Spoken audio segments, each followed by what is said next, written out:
The Four of Us Are Dying is noteworthy for several different reasons. It has a film noir tone, gorgeous cinematography and set design, a wonderful score by Jerry Goldsmith, features 4 actors playing the same role, has a small cameo by the future co-creator of Hogan's Heroes, and in this rare occurrence, the ending narration doesn't mention the Twilight Zone.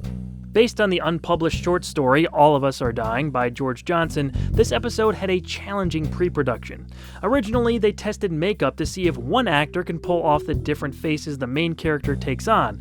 Unfortunately, it wasn't feasible, as the actor would have to spend more time in the makeup chair than on the actual set. The process of casting 4 men to play the same role was a difficult one. Several changes were made leading up to the shoot that recast the actors more than once.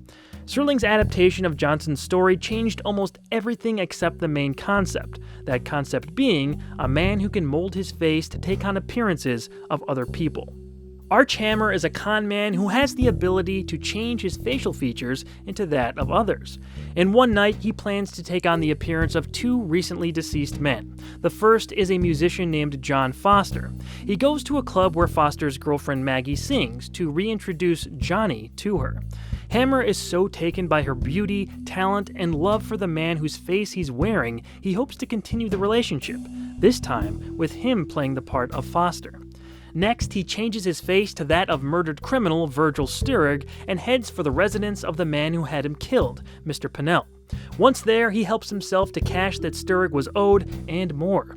After the initial shock wears off, Pennell sends his thugs after Hammer, who's cornered in an alleyway. With no other choice, he changes his face again to that of a boxer he sees on a nearby poster.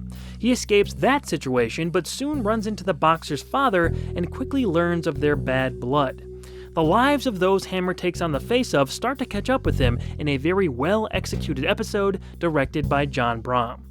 Let's talk about the acting first. Harry Towns, Ross Martin, Don Gordon, and Philip Pine are all great playing the same role with different layers.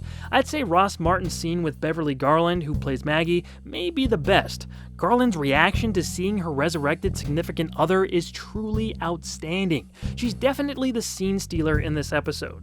Her chemistry with Martin passionately pops off the screen. He put me back together again, Johnny, and I love you. I love you, Martin. Everyone else is pretty solid, especially Don Gordon's scene with the father character. He's juggling so many different motivations there. It's really impressive. I don't remember you, old man. How do I know you? As a son should know his father.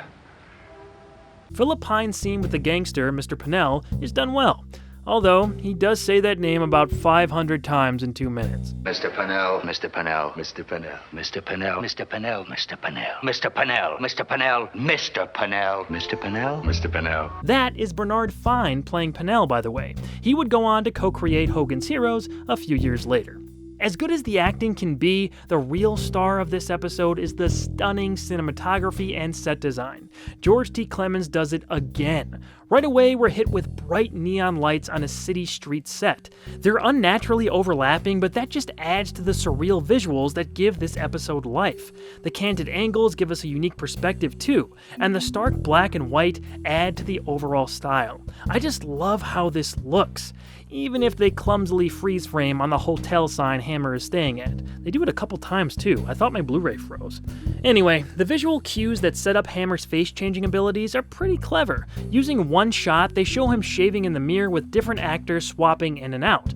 The subtle choreography and camera timing that took couldn't have been easy. Everything is enhanced by the film noir tone and strong musical composition from the legendary Jerry Goldsmith. They used stock music he made for CBS and other episodes, but this is the first that credited him directly. Hammer's escapades start to catch up with him as he's about to be taken into the police station by a detective who enters his room. To shake him, Hammer goes through the revolving door and comes out the other end as Andy Marshak, the boxer character from earlier. The detective leaves to look for Hammer when Marshak's father approaches the man wearing his son's face. And now, you pay off, son. Now, wait a minute. You got the wrong guy. I'll show you honest. But I gotta think. I gotta concentrate! Yep, he shoots him dead right there. Hammer's face transitions to all the faces he recently wore before returning to his own as the episode ends. I like the theme of the complexities of other people's lives ultimately doing Hammer in. It's a poetic finish to a very strong and unique installment of the show. I wouldn't say it's perfect. I mean, the guy who plays Marshak's dad is a little stiff, and not everything makes sense within the context of the story, like how Hammer can somehow change his voice and other features to match the person he's imitating. But it's easy to look past when the other qualities are executed so well. It's beautiful to look at and well worth re-examining or seeing for the first time. It's just waiting to be feasted on by your eyes. A feast that's a rare delicacy in the Twilight Zone.